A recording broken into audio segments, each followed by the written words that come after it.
Welcome to Powering Through Life, the podcast. I'm your host, Teresa Sims. I'm a coach, an author, wife, mom, survivor, and thriver. Each week on Powering Through Life, my guest and I will discuss a special topic that's close to their heart. Together, we will explore the challenges they have faced in life and learn what strategies and tools they have used to power through their life. So get ready to be inspired, motivated, and become a thriver. Welcome to Powering Through Life. And today my guest is the incredible Laverne Friesen. Did I pronounce that correctly, Laverne? Yes. Excellent. Laverne's journey from surviving childhood abuse and serving as a law enforcement officer to becoming a passionate mental health advocate is nothing short of inspiring. After overcoming a prolonged mental health crisis, Laverne is now dedicated to empowering others to embark on their own paths of recovery and personal growth. Laverne, thank you for joining me today on Powering Through Life.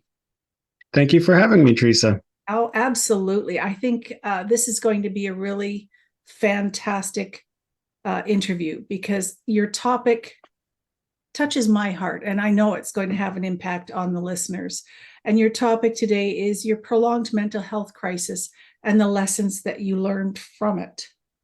So would you care to give us some background first about your story and how this led to your mental health crisis? For sure.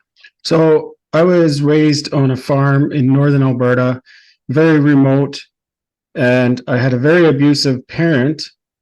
Both of my parents were part of a fundamentalist religious group that is a closed society, is very controlling, and basically restricts even what you're allowed to think and believe.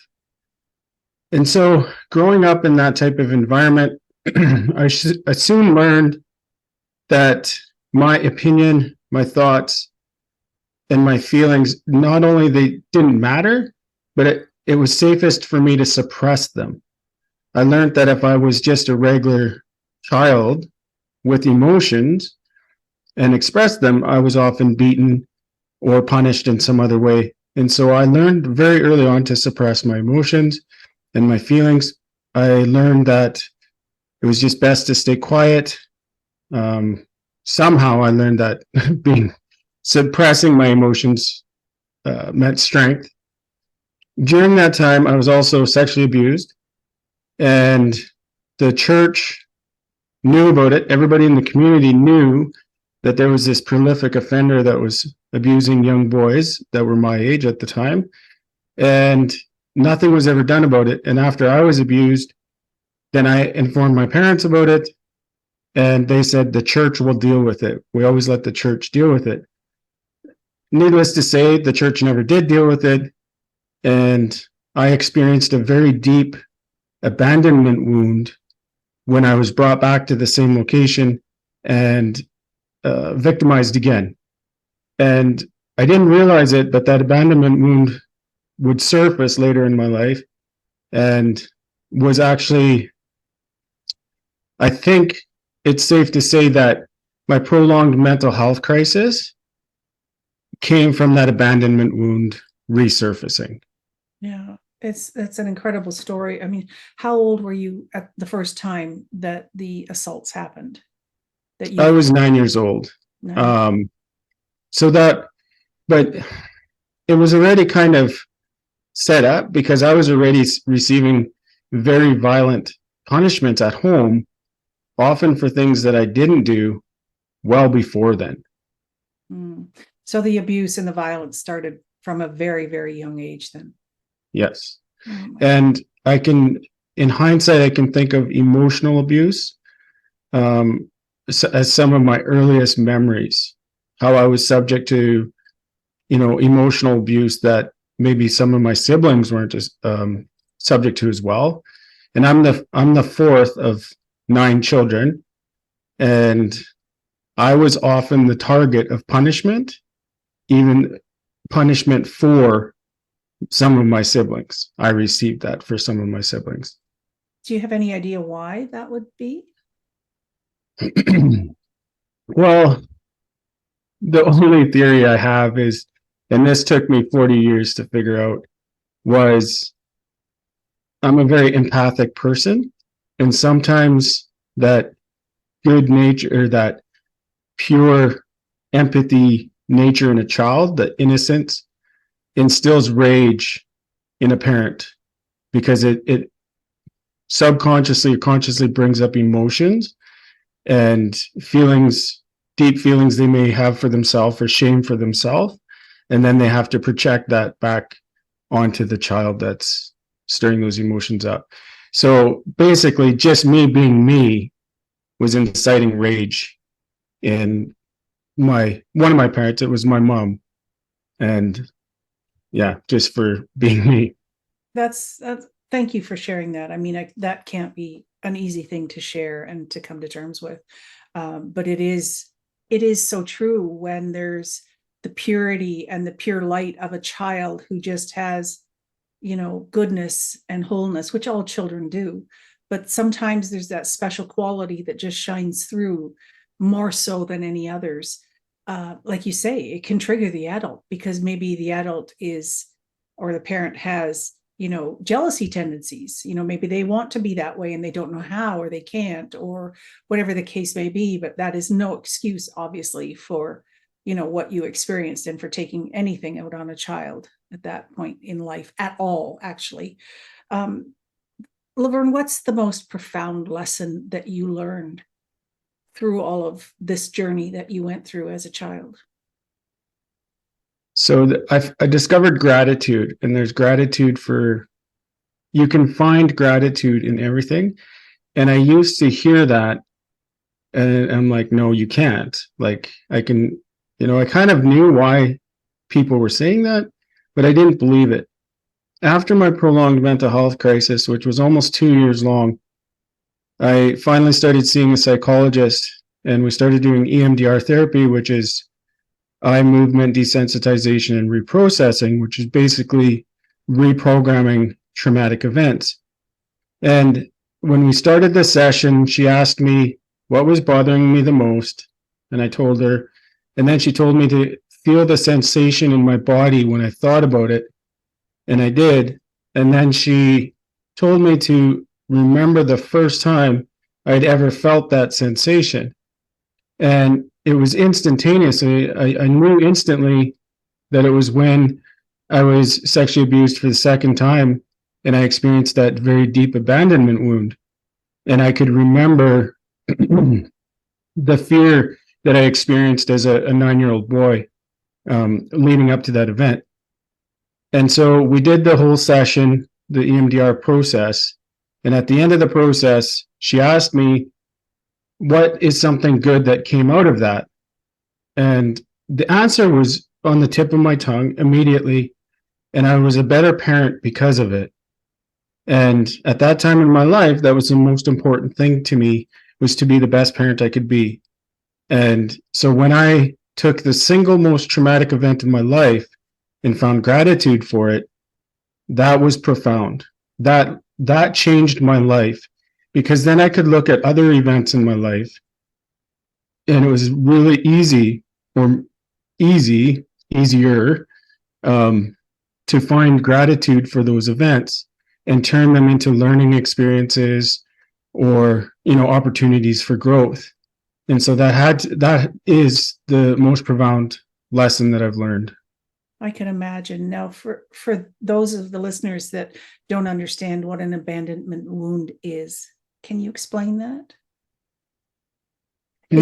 Is it what I'm hearing, and just correct me, please, if I'm incorrect, is that during that traumatic event, that most impactful event that you went through, no one was there to save you? Yes, and they should have been there to save me. Yes. They knew better. Not only did they know better, they were physically present.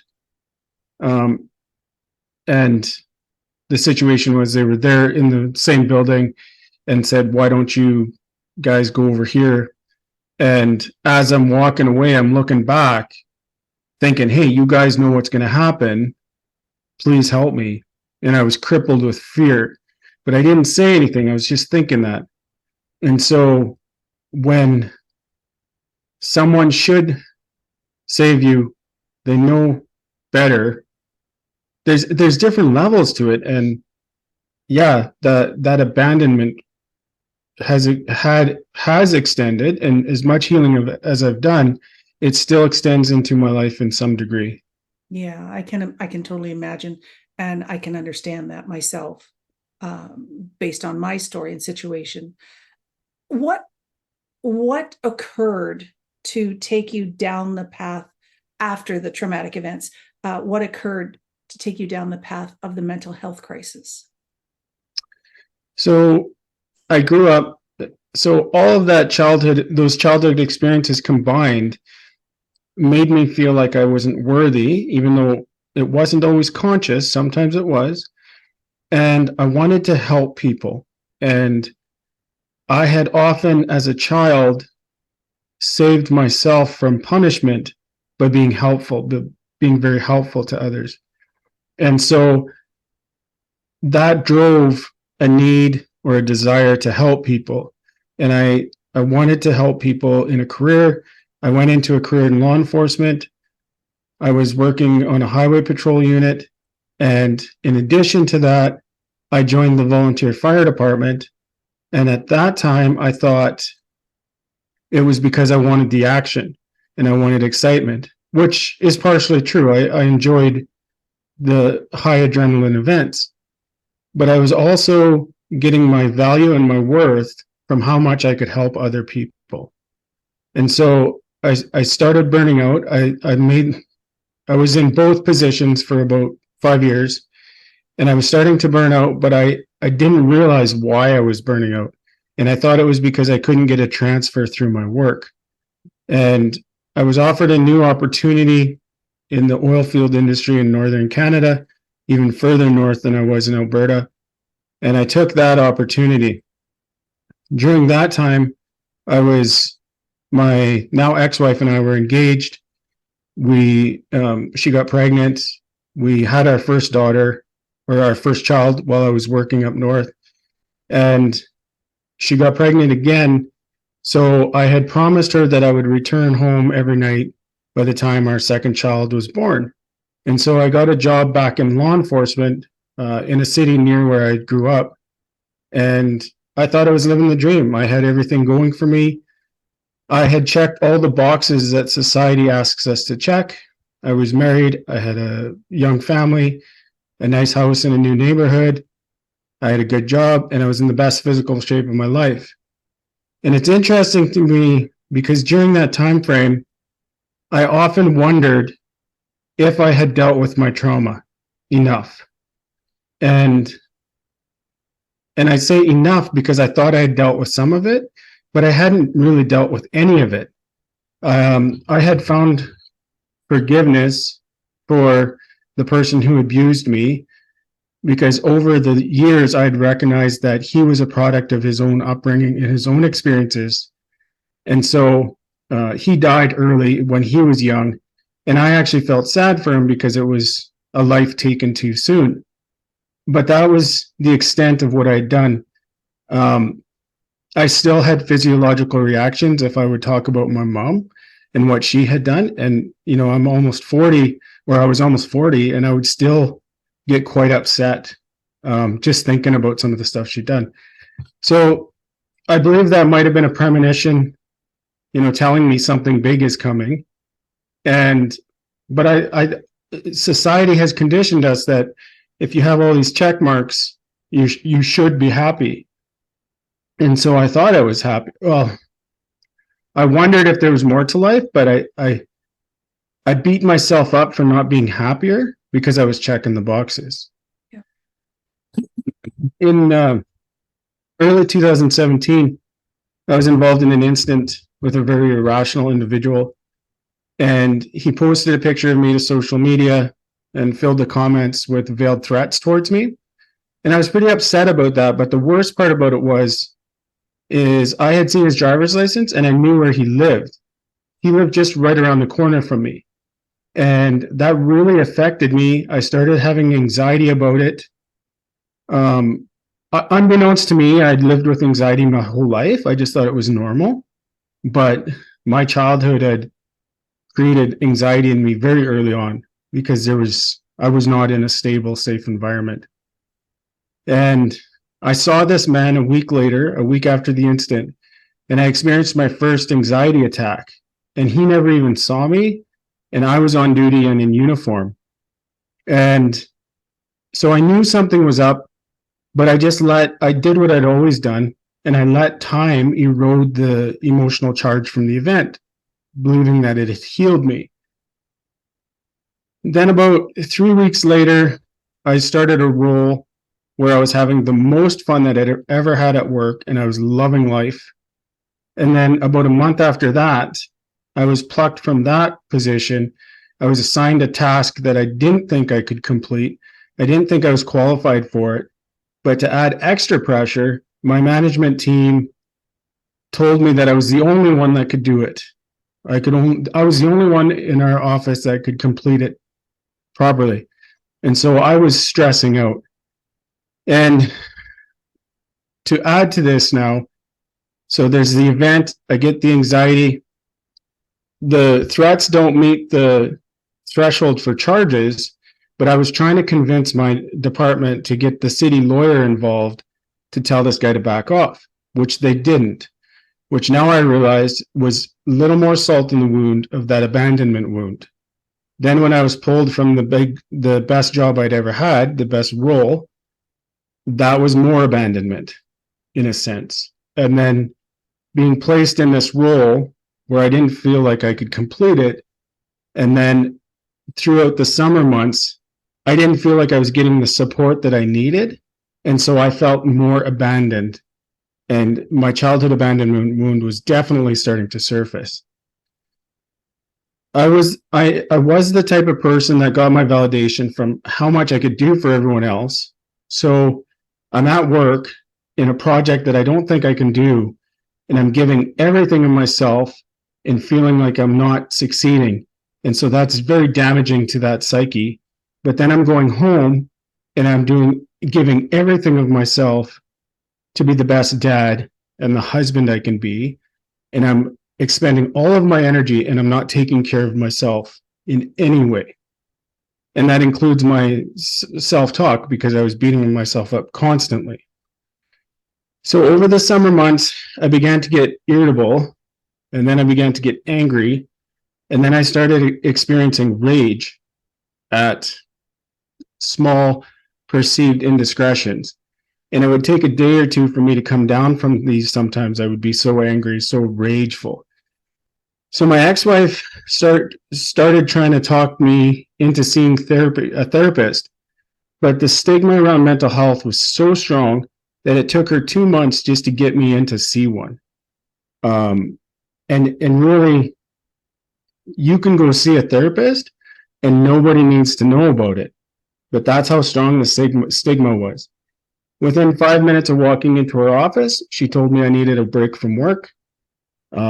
I believed her. So I went to see my doctor. I told him what she had said. And he's like, "How long do you need?" I'm like, I don't know. I don't know anything about mental health. Like, what am I supposed to tell you? Like, I was clueless. We're not the experts, right? Yeah. And it's funny because, several years later, I had to go on leave again. And she made it a minimum of 3 months. Wow. Right? So the difference in doctors, maybe the difference in a few years, but definitely the difference in doctors. So I picked a date 3 weeks in the future because I was scheduled to go on a course, and I didn't want people to think I was playing the system, and I wanted to come back before the course, and I really wanted the course. So while I was on my stress leave, I noticed that I didn't feel any better. Nothing was changing. I thought maybe I should take some more time, but I wanted that course. So I came back to work. One of the first things I did was yell at one of my supervisors. I got accused of insubordination. Should have been a red flag for everyone, including myself. But it was just sloughed off and nobody paid attention to it. I went back to what I'd always been doing, trying to, be the best that I could, putting everything into my work.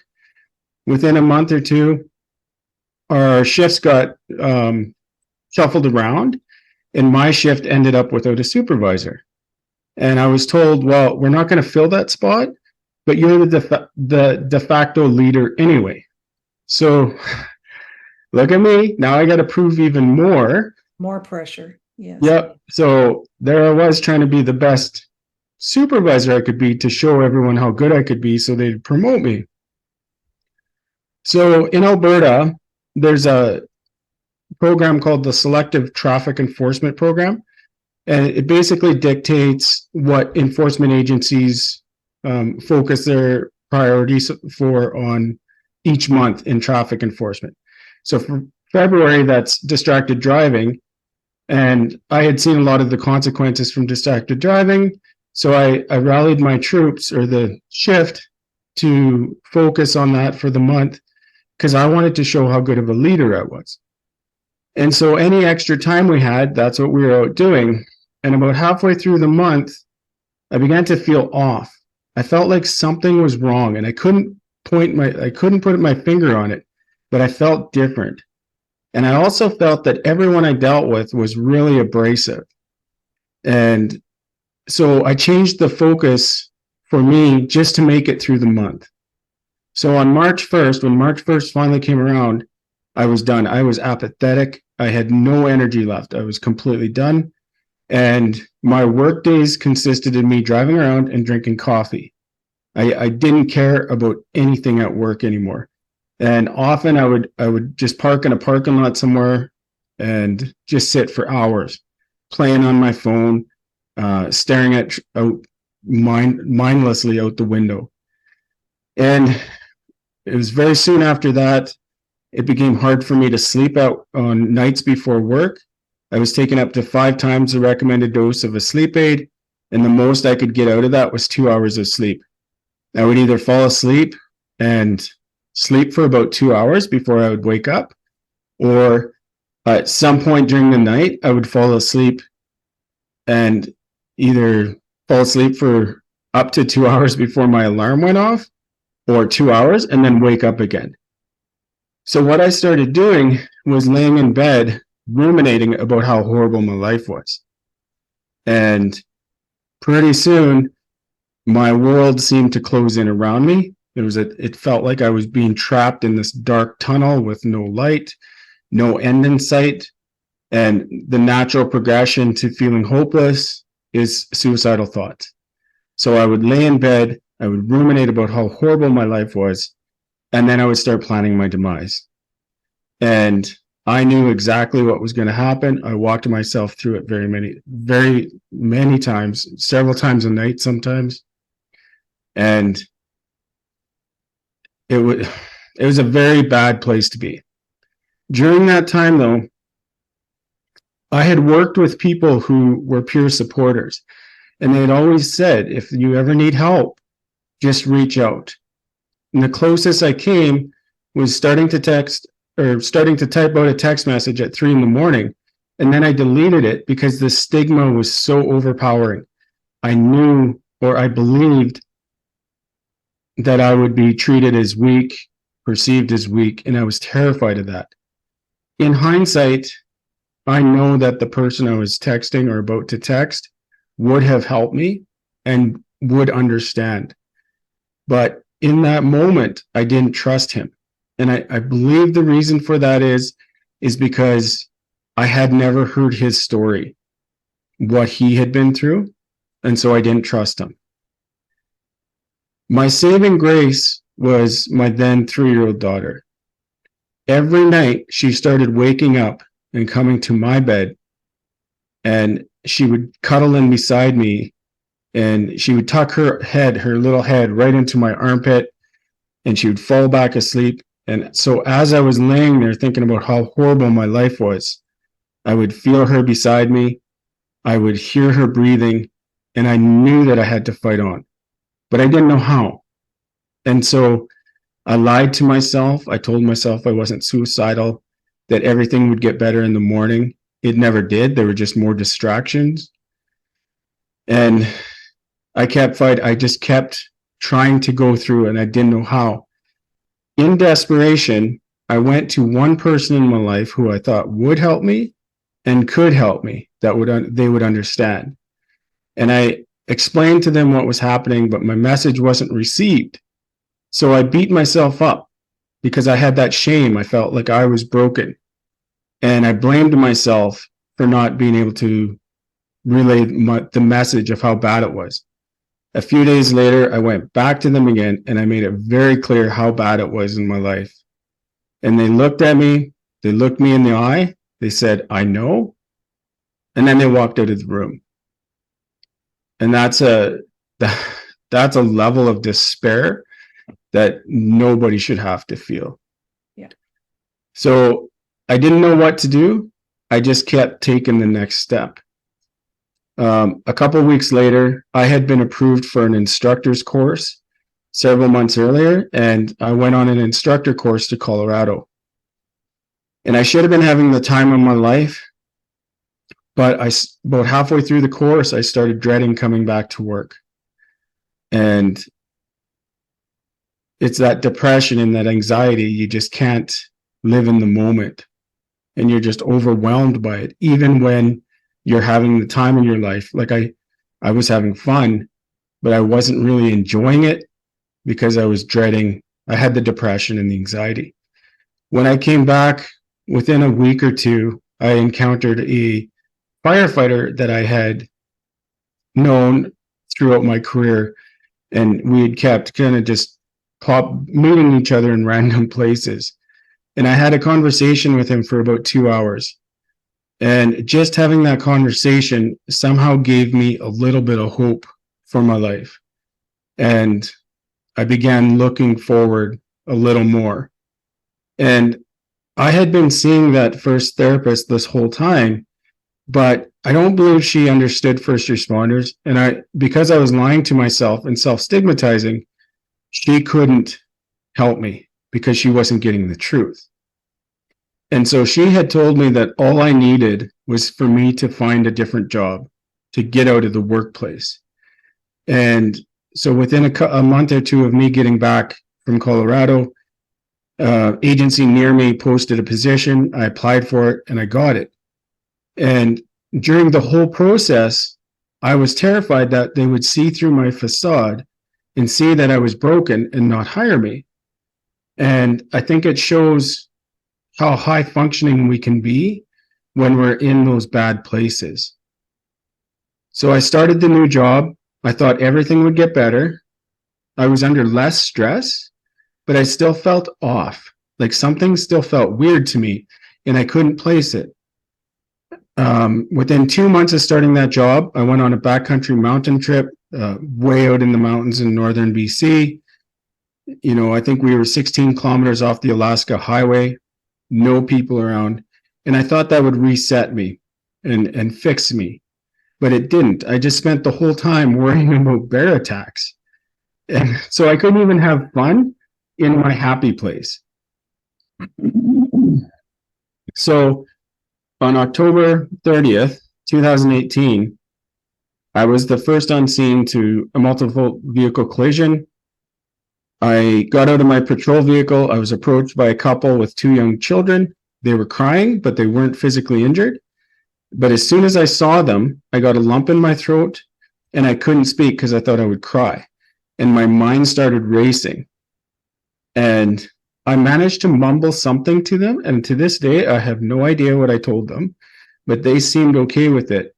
And I remember talking into my radio and coughing while I was talking because I didn't want anybody to know that I was crying. I was almost crying. There were 3 vehicles involved in the collision, and I didn't even notice the third one until I walked up to it. So clearly I had some form of tunnel vision that had started. I found a lady that was trapped in her vehicle. I couldn't help her at all. I had always, I loved helping people, especially at collisions. I had that firefighting experience and I wanted to help her. I couldn't help her. In the back seat, there was a young girl close to my daughter's age. She was crying and the dad in me kicked in and I wanted to comfort her, but I couldn't. I was incapable of it. And so I just made myself look busy. And thankfully, the fire department got there really quick. They started doing their thing. And I watched a firefighter that I knew, and he was so poised and professional and good at his job. And I was envious because I was like, that's supposed to be me. That's who I am, but I'm not. I'm broken. And so after the shift, I started searching in earnest for a psychologist or a therapist that could help me. And I found a psychologist who specialized in trauma and whose client base is mostly first responders. And on the day of my first appointment, it took me 20 minutes to drive to the office, her office. And I cried for the whole way there because I knew I was about to get help. And my appointment was for an hour. I sat and cried in her office for over an hour and a half. And during that time, she reached over, she put her hand on my knee, and she said, "You are not alone." And it was comforting to hear that, but I didn't really believe it at that time. Yeah. And so I embraced therapy. I leaned into it. I learned so much about who I was, how my negative mindset had kind of kept me down, and how all of my childhood experiences had led to this mental health crisis. And that's when I discovered gratitude for the worst event in my life. About 6 months after I'd started therapy, I went to a work event, and there was a retired police officer there. And as soon as he saw me, he left the conversation he was in, and he took me aside and he said, "I need to talk to you." So we went into a private room, and he kind of hits me with, "What's going on?" And I knew what he meant, but I was still struggling with stigma. So I feigned ignorance. And he said, "Listen, dude, I have PTSD. I know you're going through something." And then he told me his story and how he had got through his journey, how his journey had proceeded. And just knowing that somebody was trying to help me because they had been through the same kind of battle before was amazing. I was filled with hope. I describe it as the golden hug from the universe because it was just amazing. And that's when I really knew that I was not alone. That's when I believed it. And it shows the power and the importance of reaching out and being a fellow peer supporter just to anyone. Just when you know those symptoms, I guess, you have to help each other. And I want to bring up that firefighter from that collision. He was so poised and professional and good at his job. Within 7 months of that collision, he died from suicide. And I was envious of him. I thought I was the broken one. And that just shows you don't know who's suffering, how they'll show it, how fast it'll come on. We're all experiencing hardship to varying degrees. And I truly believe that we all have to help each other. I totally agree with it. Thank you for that. That is such a profound story. I mean, there's so many things that were going through my mind when you were speaking. It's, did you even know who Laverne was when you were young? Did you even have a chance to experience that little boy and who he grew up to be? I mean, even as an adult, did you know who you were? I mean, we don't know those things when you've been traumatized like that from a very young age.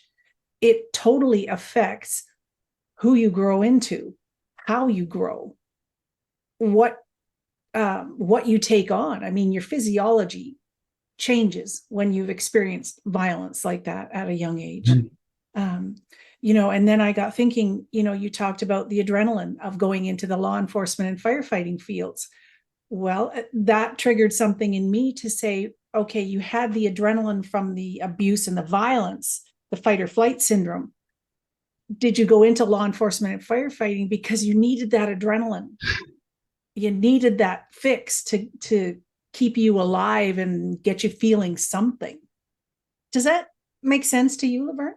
It does. And I've never thought of that before, but it does make sense. And kind of to play off of that or add to that is a lot of my relationships were tumultuous because they were what my childhood was like. Yeah. And so when I finally experienced a relationship that was not tumultuous, it was very different for me. I kept believing that something was wrong.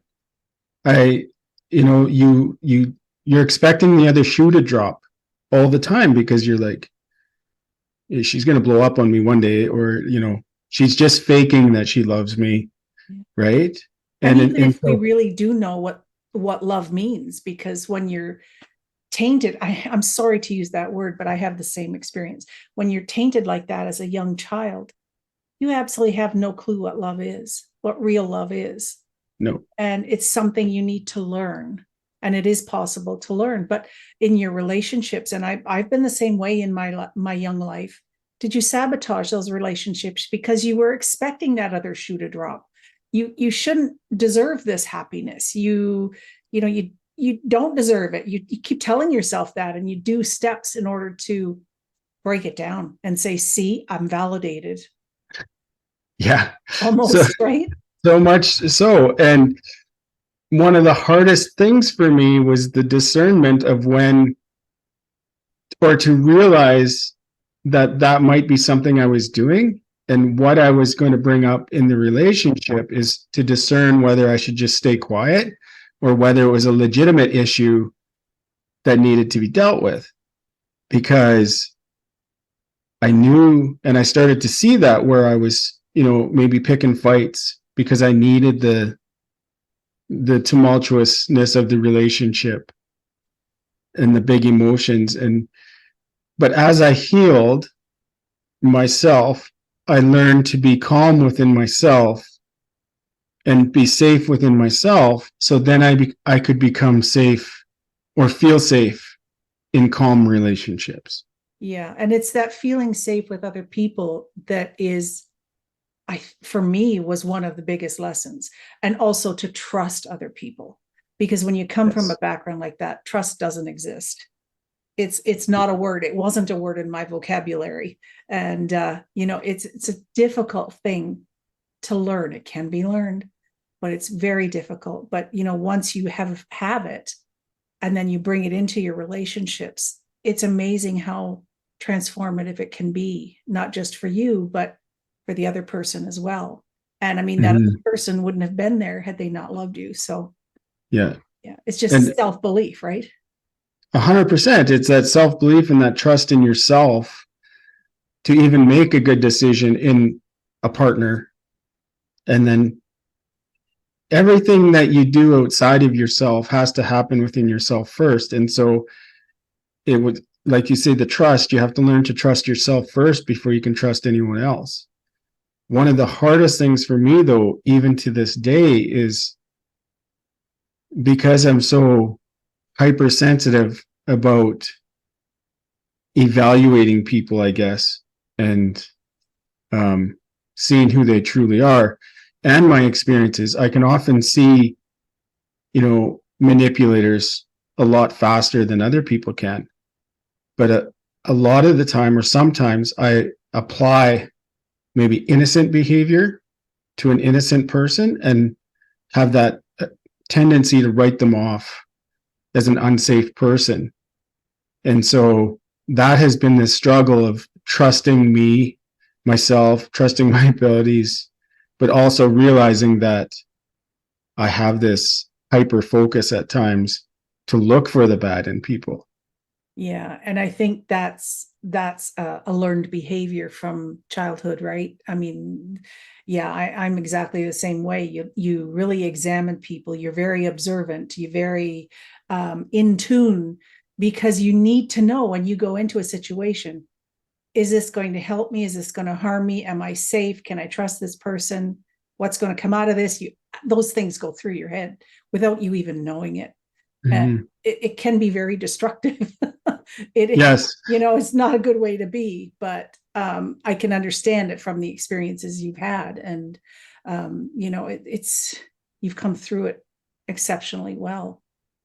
And Thank you. what is one thing, Laverne, that you wish everyone could have? I wish everyone could experience understanding of other people.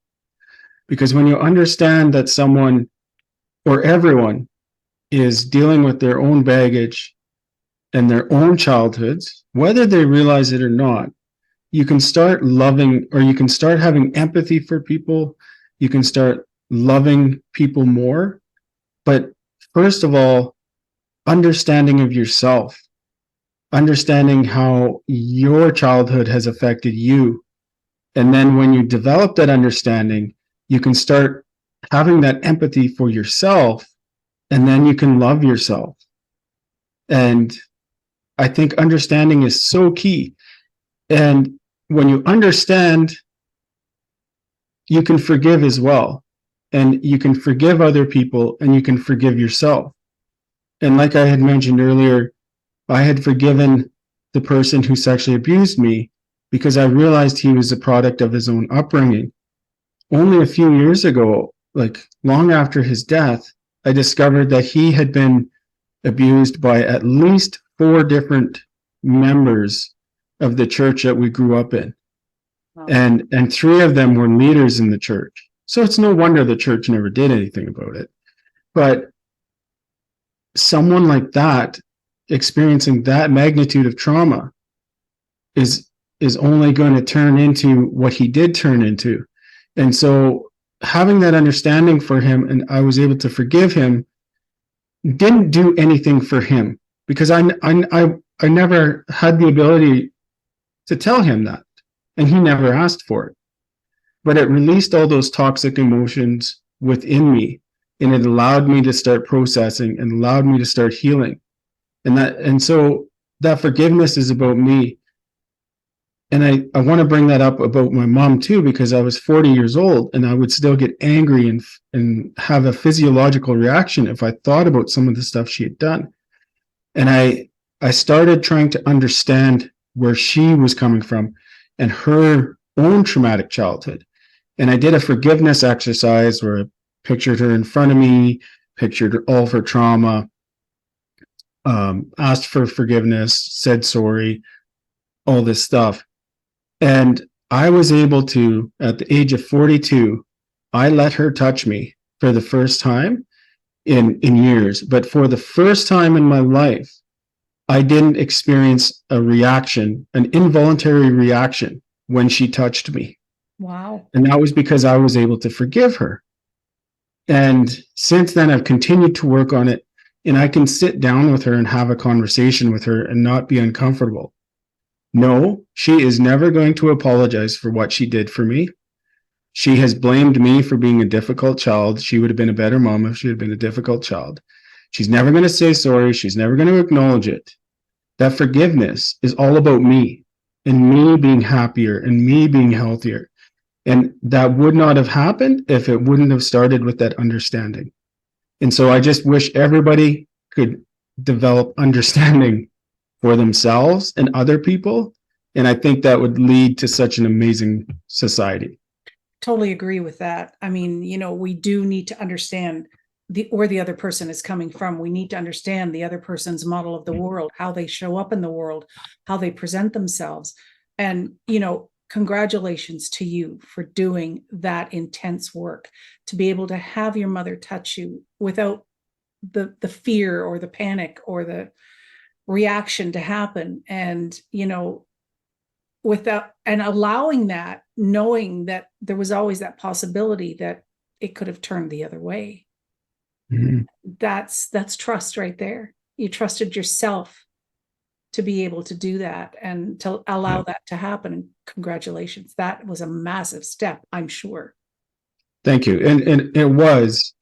And a lot of people, I have to touch on this more because forgiveness has been such a huge part of my healing journey. And people are resistant to forgiveness because they don't believe the other person deserves it. And that's quite true, but it has nothing to do with them. Yeah. Even more recently in my journey, I've been able to forgive my dad. And he has done a lot of work on himself. There's a lot of credit that has to go to him. But over the years, I had a lot of anger and rage towards him for perpetrating violence on my mother's behalf. And only in the last couple of years did I realize how he had been manipulated himself. And having been manipulated by other people myself and in emotionally abusive relationships, I understood how that could be in his case as well. And so I've experienced forgiveness for him as well. So recently I wrote a letter to him explaining how horrible my childhood was, but I made sure to express that I was coming from a point of love and forgiveness. And I also threw in how I believe that everything happens for a reason, and that I've experienced a lot of abuse so that I can help other people. And I wrote him this letter. I typed it out. It's about 4 to 5 pages long. And I read him this letter. And when I finished reading him, he said, "It's all true. Thank you for that." But then something amazing happened. He was able to tell me and release guilt from my second sexual assault.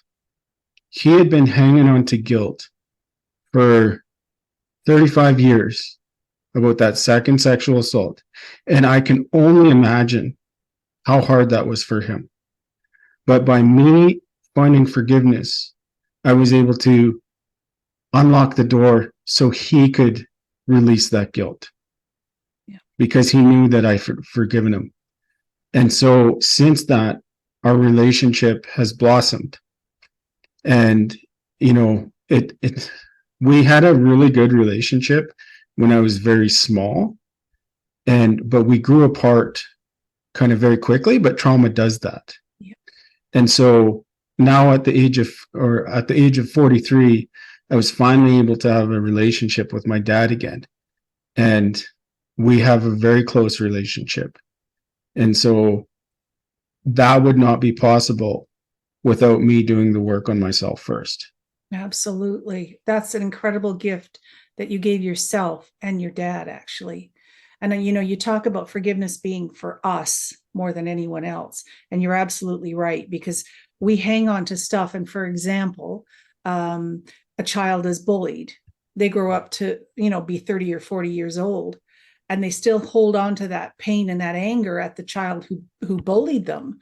But the one that did the bullying has no clue what you're experiencing. It's all yours. You're holding on to it.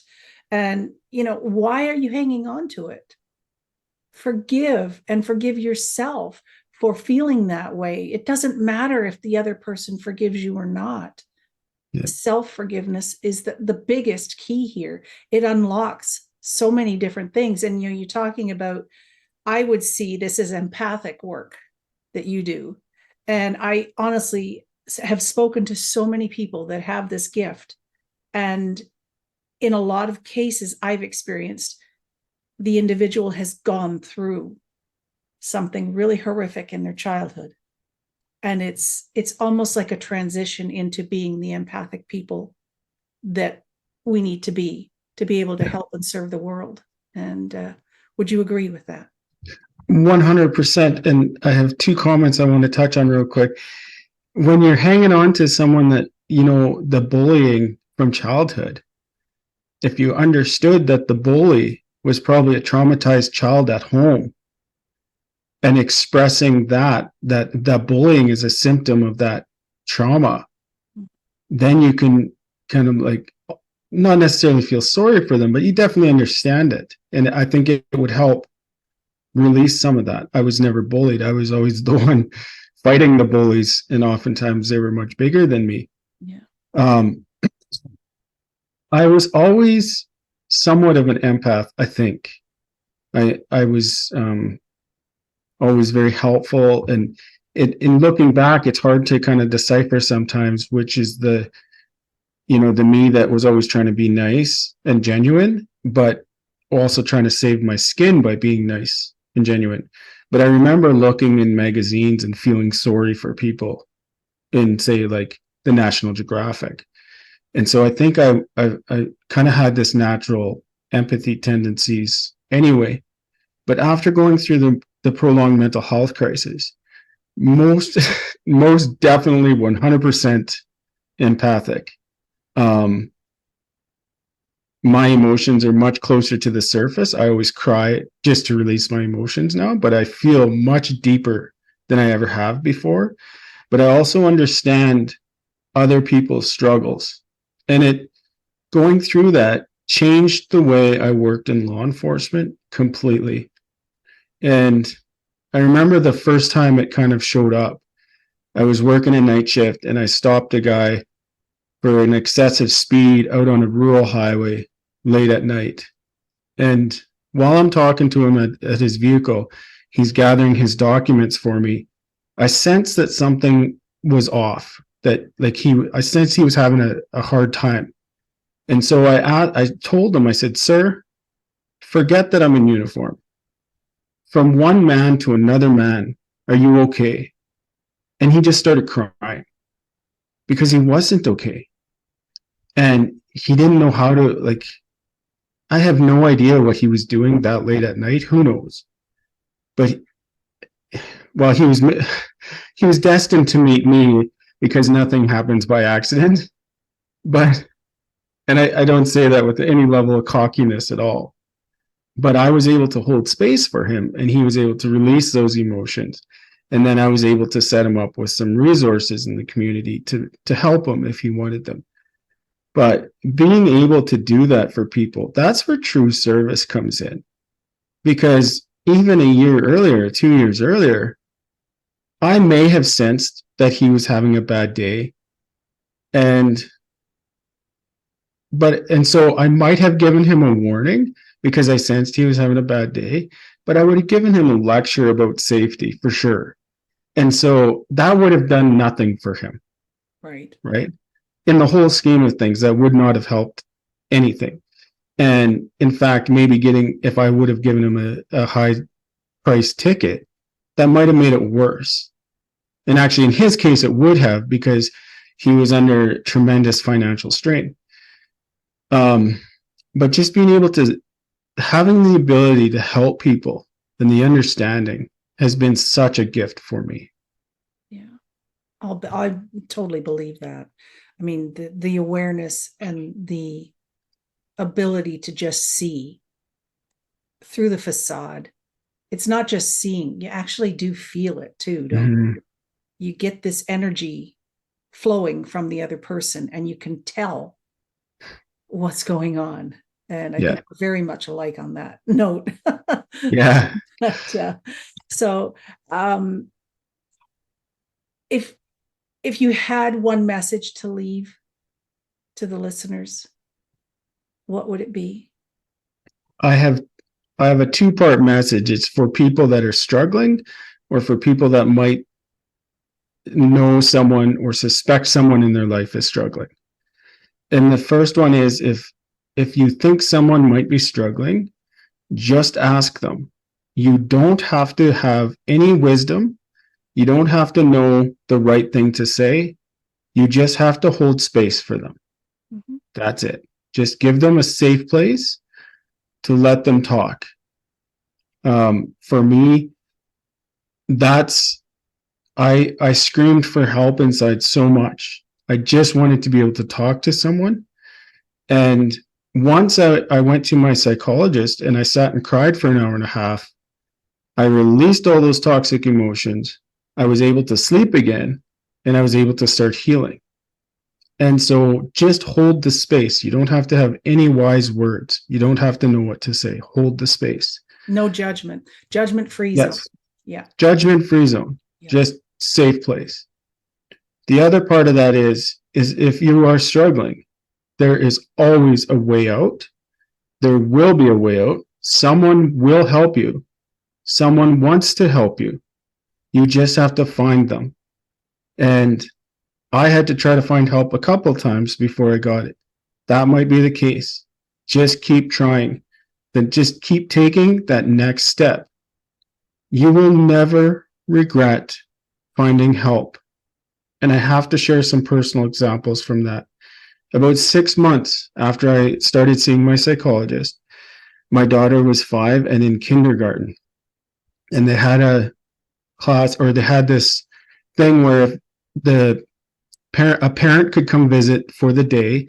And when a parent visited, their student was the class helper. And so I went to visit the class. My daughter was the helper. And she glowed. She was so happy that her dad was there with her. And I was so full of gratitude for still being there, only 6 months into my healing journey. Last year, I was asked to do a speech at a big event on mental health. So I wrote a speech, but I wasn't sure how I wanted to finish it off. And once again, my daughter came through for me. And she was 9 years old. She woke from a nightmare and she wanted cuddles with her dad. So I crawled into bed with her. I wrapped my arms around her. And I remembered all those nights where her presence had comforted me when I needed it the most. And I was so filled with gratitude at being able to be there for her in her time of need. And I am so blessed to be there for both of my children and to be the presence they need. And I'm so grateful that they still have a dad. And so you will never regret fighting on. Totally agree. Definitely agree. And that's beautifully put. We can always find our purpose somewhere. We can always find something that sparks life within us. And for you, it was your daughter. And that's beautiful. So beautiful. And it sounds like, just from what I'm getting and feeling, that she has these intuitive gifts and talents as well, that it's going to serve her well in her life, I would definitely imagine. She most definitely does. And her brother does too. Nice. I had my Akashic records read a while ago, and the psychic told me, she didn't ask, she told me that I had a daughter. And she said, she's very proud of you. And you guys have shared many lifetimes. Oh. So, it's interesting because I look back on my life and it all makes sense. But I had a maintenance guy came to my house one day and we started talking about mental health. Complete strangers, but similar experiences. And his daughter was 15 when he went through a stage where he was suicidal. And suddenly she started asking him if she could sleep in his bed with him. And he said that kept him focused and him going on. And so that man is very religious. And so he says it's God. I'm more just spiritual.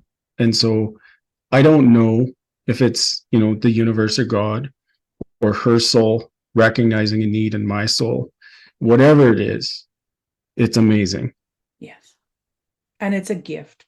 And, yes. Having the ability to accept that gift is really profound, because that's yes. difficult all on its own. Yes. How you were raised, right? Yeah. I I think I've got to the point where everything in my life is a gift.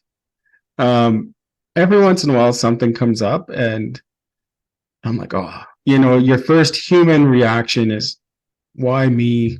What this? But I went through a very difficult stage recently, and even a year ago or 2 years ago, I would have plummeted. And within minutes, I was like, no, this is an amazing opportunity for me to trust myself and prove to myself that I trust myself. And it was. And so there literally is a silver lining under every cloud. And when you can find it, your whole outlook on life changes. And then when your whole outlook on life changes, your whole life changes. So true. That's really impressive, the way you put that. I love that. So I'm understanding that, your main mission is forgiveness for self but also for the other individuals, and then to find and to grow your child, you as the child, to grow that child up. Inner child work is so profound to do, and it's definitely a great tool to use, because Yes. Raising that little child up how you would want that child to be raised, what you needed, give that child the love, the kindness, compassion, the understanding, the caring, the nurturing that they needed at that age and didn't receive. We can do that for that child. And that's how we grow into these healthy, helpful, empathic, beautiful souls. And you are a gift to this world, Laverne. Don't ever doubt that. You really, truly are. And I thank you very much for sharing your story and for sharing your journey. And there's so much that has paralleled my life. And, I think reaching out, it doesn't matter what profession you are in, but I do know a friend of mine is a therapist and she does first responder work. And I know that in those professions, asking for help is difficult. You mentioned the stigma. Yes, definitely. You don't know probably whether it's going to affect you keeping your job or not. It's different than the average corporate employee who is struggling mentally or emotionally and reaching out for help. Yes, there's EAP programs. There's all sorts of different resources, but you just don't know whether it's going to be received well. And that creates that fear of I shouldn't say anything. But you have to say something because you need the help. You really do need the help. And if you can't find that person that's going to help you the first time, please don't give up. Keep trying. There is that special individual out there for you that can actually help you heal. Yes. And keep searching for that person. And that's why I love doing this type of podcast, because what you've said will give someone else out there that needs to hear this a glimmer of hope. And please take the one action step today and reach out for help. You might feel like you're at the bottom of the barrel. You might feel like there is no hope and believe there is no hope, but there truly is, because there's one person out there that cares for you deeply. And I kind of want to add a bit to that. I'm a part of men's groups, and the stories are all so different, but yet so similar. And one of the things that shows up quite a bit is, especially if you've had a tumultuous childhood, and it's I always throw in the caveat, whether you realize it or not, because a lot of times you think you had a great childhood, but when you examine it, you might have had emotional abandonment and not realized it. But when you are struggling, oftentimes the person that's going to help you the most might be a newer acquaintance or someone that you don't know very well, because there seems to be this pattern. No, there's no seeming. There is a pattern. When you grow up like that, you often surround yourselves with people that are also emotionally unavailable, because that's what you're used to. And so it may not be someone that's really close to you. It may be someone on the outskirts of your social circle or someone you just met. And they will be that diamond in the rough, that person who has experienced something or just understands or just wants to help. And so don't limit yourself to the 5 closest people or the 10 closest people to you. Yeah, very good. Thank you for adding that. That's true. Very true. Now, I see that you have a quote that is meaningful to you. May I read it? Of course. Okay.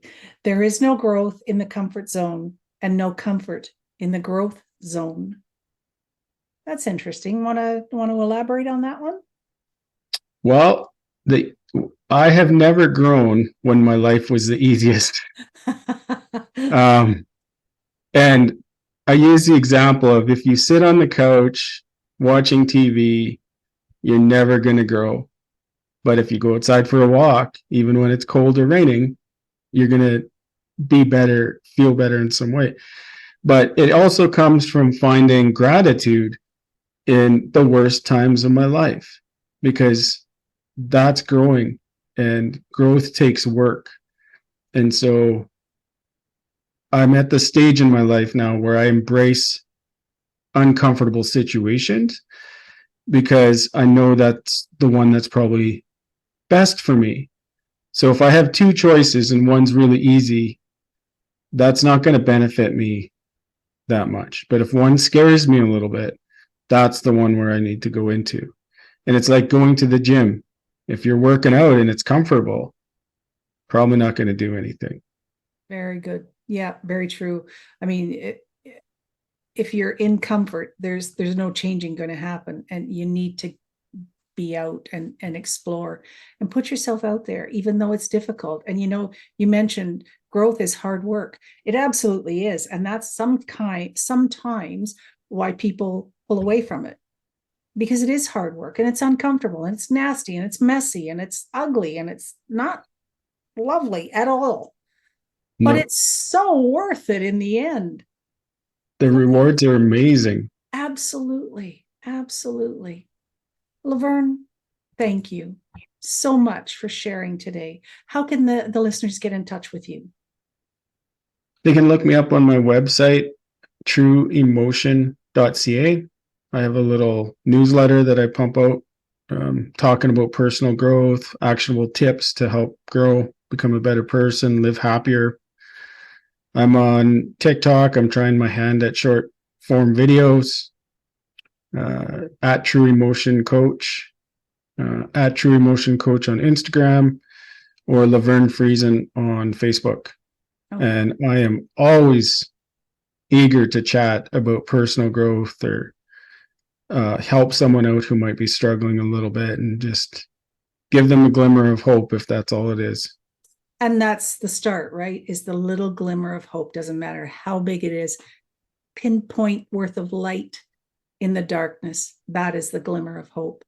Yeah. Listeners, please get in touch with Laverne. I'm going to keep in touch with you, because you have served my soul so well today. And I honor that. And I thank you for that. And we will be sharing all of your links when we post out the episode and the segment. And please, listeners, get in touch with Laverne today. I mean, this man is just a wealth of knowledge, kindness, and compassion. And thank you, Laverne, for being a guest, a fantastic guest, and for sharing your story today. Thank you for having me. Absolutely. I would love to have you back as well, because I think there's more that we can share together. I'd love to. Thank you. Listeners, get in touch with Laverne, and I will see you next time on Powering Through Life. Thank you for listening to Powering Through Life, where we explore life's challenges and learn valuable insights from my guests about how they have powered through their lives to survive and thrive. We can learn incredible lessons by sharing and motivating the world through conversation. You can access all of the Powering Through Life episodes on my website, teresasims.com, YouTube, Facebook, and Spreaker. So join us again next time for another inspiring conversation.